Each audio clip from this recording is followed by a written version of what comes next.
2025 27 কি তাহলে কিয়ামত? সূর্য থেকে কি তাহলে সত্যি বের হবে শক্তিশালী আগুনের ঝড়?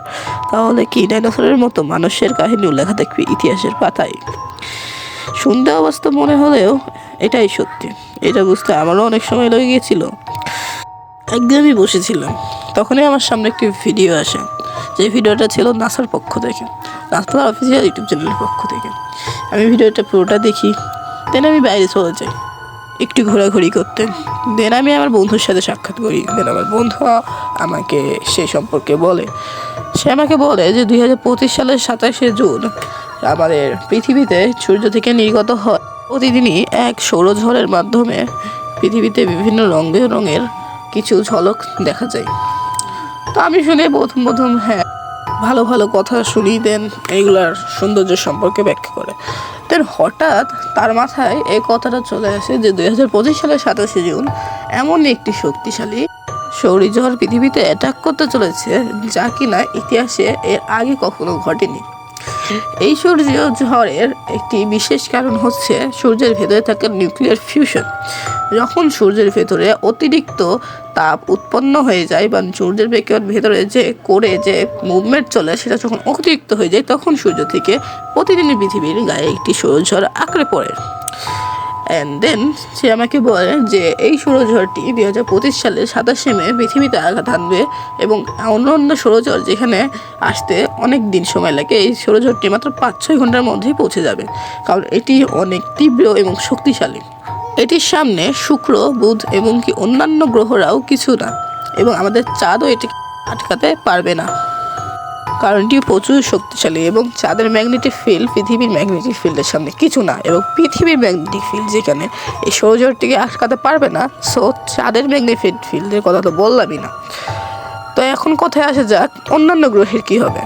অন্যান্য গ্রহরা এই সৌরজগৎকে খুব সহজে মোকাবেলা করতে পারবে, কারণ আমরা জানি সৌরজগতের বেশিরভাগ গ্রহই গ্যাসীয় পিণ্ড দ্বারা তৈরি, এবং এর জন্য যেগুলো পাথুরে এবং শক্ত গ্রহ সেগুলোতে বেশ ক্ষতিগ্রস্ত হবে। যেমন শুক্র, বুধ, মঙ্গল, পৃথিবী, এইগুলোতে বেশিরভাগ ক্ষতি হবে। কিন্তু শুক্র, বুধ, মঙ্গল এগুলোতে কোনো প্রাণের অস্তিত্ব না থাকায় এগুলোতে ক্ষতি হলে তেমন ক্ষতি হবে না। কিন্তু মানব বসতি গড়ে তোলার জন্য আমরা যে উন্নত টেকনোলজি গড়ে তুলেছি পৃথিবীতে, যেমন স্যাটেলাইট সুবিধা, তারপর ইলেকট্রিসিটির সুবিধা, এইগুলো আমাদের মৃত্যুর কাল হয়ে দাঁড়াতে পারে। কারণ এই সৌরঝড়টির ভেতর এত পাওয়ার আছে যে এটিকে বিভিন্ন ইলেকট্রিসিটির মাধ্যমে কনজিউম করে আমাদের অনেক ক্ষতি করতে পারবে। যেমন ইলেকট্রনিক ডিভাইস, যেমন মোবাইল ফোন। এখন কার না কাছে মোবাইল ফোন থাকে, কিন্তু এই মোবাইল ফোনের ভেতর দিয়ে কারেন্ট ফ্লো হবে লিটারালি। তাহলে ভাবতেই পারছো তোমরা কতটা ক্ষতিগ্রস্ত হতে পারে আমাদের পৃথিবী। এরকম একটি সৌরঝড় এর আগেও পৃথিবীতে এসেছিল সাল 1879-তে। তখনকার একটি বিখ্যাত বিজ্ঞানী এটিকে পর্যবেক্ষণ করছিল। সূর্যকে পর্যবেক্ষণ করার সময় সে দেখতে পায় যে সূর্যে কিছু অদ্ভুত পরিবর্তন হচ্ছে। তখন সে হঠাৎ করে তার চোখের উপর একটি উজ্জ্বল আলো পড়ে এবং কিছু সেকেন্ডের জন্য সে কিছুই দেখতে পায় না। তারপর হঠাৎ সে দেখতে পায় তার সামনে সব কিছু লিটারালি একদম আশপাশের যত ইলেকট্রিসিটির ডিভাইস বলো, বা তখন তো ডিভাইস ছিল না, তখন আশপাশের ইলেকট্রিসিটি যে বিদ্যুৎ অফিসগুলো ছিল বা যে টাওয়ারগুলো ছিল সেগুলো একদম আগুনে পুড়ে নিচে পড়ে যাচ্ছিল, এবং এর থেকে অনেক মানুষের মৃত্যু ঘটছিল।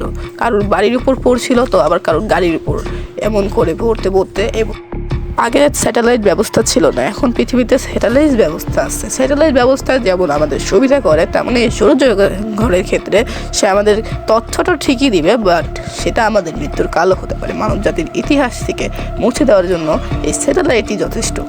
কারণ আমরা জানি একটি স্যাটেলাইট অনেক বড় হয়, অনেক বড়, তোমার ভাবনার থেকেও বড়। একটি স্যাটেলাইট তো পুরো 3টে ফুটবল মাঠের সমানও হয়ে থাকে। তো এমনই স্যাটেলাইট হাজার হাজার বললেও আমি মানে নিতাম, হাজার স্যাটেলাইট পৃথিবীর আশপাশ থেকে ঘুরছে, যার মধ্যে আমাদের আছে ISS, ইন্টারন্যাশনাল স্পেস স্টেশন। তো এইগুলো স্যাটেলাইটগুলো আমাদের যখন সৌরঝড় আসবে তখন আমাদেরকে রক্ষা করার বদলে পৃথিবীর ওপর এরা আছে না পড়বে, কারণ এগুলো বিদ্যুতের মাধ্যমে পৃথিবী থেকে কন্ট্রোল করা হয়। কিন্তু তখন পৃথিবীতে বিদ্যুৎ থাকবে না এবং কন্ট্রোল করার জন্য কেউ থাকবেও না, এবং সূর্যের সৌরঝড়ের যে গামারে বা কোনো চাপ থাকবে, সেই চাপের মাধ্যমে এবং পৃথিবীর মধ্যাকর্ষণ শক্তির মাধ্যমে স্যাটেলাইটগুলো পৃথিবীর দিকে আছড়ে পড়বে। এবং একটি স্যাটেলাইট, একটি ছোট আকারের স্যাটেলাইটও যদি পৃথিবীর দিকে আছড়ে পড়ে, তা একটি বড়সড় শহর যেমন লস অ্যাঞ্জেলস, নিউ ইয়র্ক এবং ওয়াশিংটন ডিসির মতো বড় বড় শহরকে ধ্বংস করার মতো পাওয়ার থাকে। তো আশপাশের 100 কিলোমিটার মধ্যে মনে করো সবগুলো মানে যা থাকবে, যেখানে পড়বে আশপাশে 100 কিলোমিটারের মধ্যে যা থাকবে তা আগুনে পুড়ে একদম ছাই হয়ে যাবে। সেটা মানুষ হতে পারে, বিভিন্ন ভবন হতে পারে, এবং পানিও একদম ভাসীভূত হয়ে আকাশে উড়ে যাবে 1 সেকেন্ডের মধ্যে। তোমরা ভাবতে পারছো 1 সেকেন্ডের মধ্যে পানি পর্যন্ত যদি আকাশে উড়ে যেতে পারে ভাসীভূত হয়ে, তাহলে এটাতে মানুষের কতটা ক্ষতি হতে পারে। এর জন্য চলো আমরা আবার রিয়েলিটি ফিরে আসি। এটা হচ্ছে 2025 সালের জানুয়ারি মাস আমি রেকর্ড করছি, এবং এখন বর্তমানে আমরা সুস্থই আছি এবং বিজ্ঞানীরা এটা নিয়ে রিসার্চ করছে। বিভিন্ন ধর্মগ্রন্থের যাকে বলা হয় ডুমসডে বা কিয়ামত, সেটা আসলে সত্যি কিনা এখনো জানা যাচ্ছে না। এবং বিজ্ঞানীরা এটা থেকে পর্যবেক্ষণ করছে, এবং বিজ্ঞানীরা যখন জানতে পারবে যে এটা পৃথিবীর দিকে আসতে চলেছে, তখন আমাদের কাছে মাত্র 5 ঘন্টাই সময় থাকবে নিজেদের প্রোটেক্ট করার জন্য। বাট বিজ্ঞানী তো আছে আমাদের জন্য, তারা হচ্ছে এই পৃথিবীর ট্যালেন্ট, এই পৃথিবীর গর্ব। তারা এই পৃথিবীকে কোনো না কোনোভাবে রক্ষা করার মতো শক্তি বা পাওয়ার তৈরি করে ফেলবে।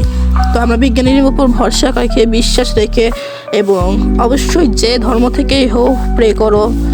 যদি ইসলাম থেকে হও, আল্লাহর কাছে নামাজ পড়ো, আল্লাহর নামাজ আদায় করো, আল্লাহর ইবাদত করো, এবং দোয়া করো বেশি বেশি করে, যেন পৃথিবীতে এরকমটা না হয়। কারণ এখন অনেক জেনারেশন বাকি আছে, অনেকেই যাতে বাঁচতে পারে। সো আজকের ভিডিওটা ছিল এই পর্যন্তই। এই ব্যাপারটা নিয়ে তোমাদের ঘাবড়ানোর কোনো ব্যাপারই নেই আমার মতে, কারণ এই ব্যাপারে বিজ্ঞানীরা অলরেডি কোনো না কোনো সলিউশন বের করে ফেলবে, এবং আমি তো আপডেট দিতে থাকবো পরপর। এবং এটা হচ্ছে আমার ব্র্যান্ড নিউ চ্যানেল, অবশ্যই সাবস্ক্রাইব করে দিও। তোমার তার জন্য সবসময় পাশে থাকো, ভিডিও দেখো, সাবস্ক্রাইব করো, এবং ভিডিওগুলোতে লাইক করো যাতে আমি ইন্সপায়ার হই। এবং কোন বিষয়ে তুমি জানতে চাও, কোন বিষয়ে আমি ভিডিও বানাবো, সেটাও তো জানা লাগবে না।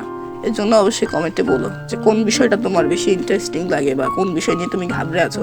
আমি সেই বিষয়ের উপর অবশ্যই ভিডিও বানাবো, আমি একটা কমেন্টও মিস দিব না। তো আজকের জন্য এই পর্যন্তই। Bye bye.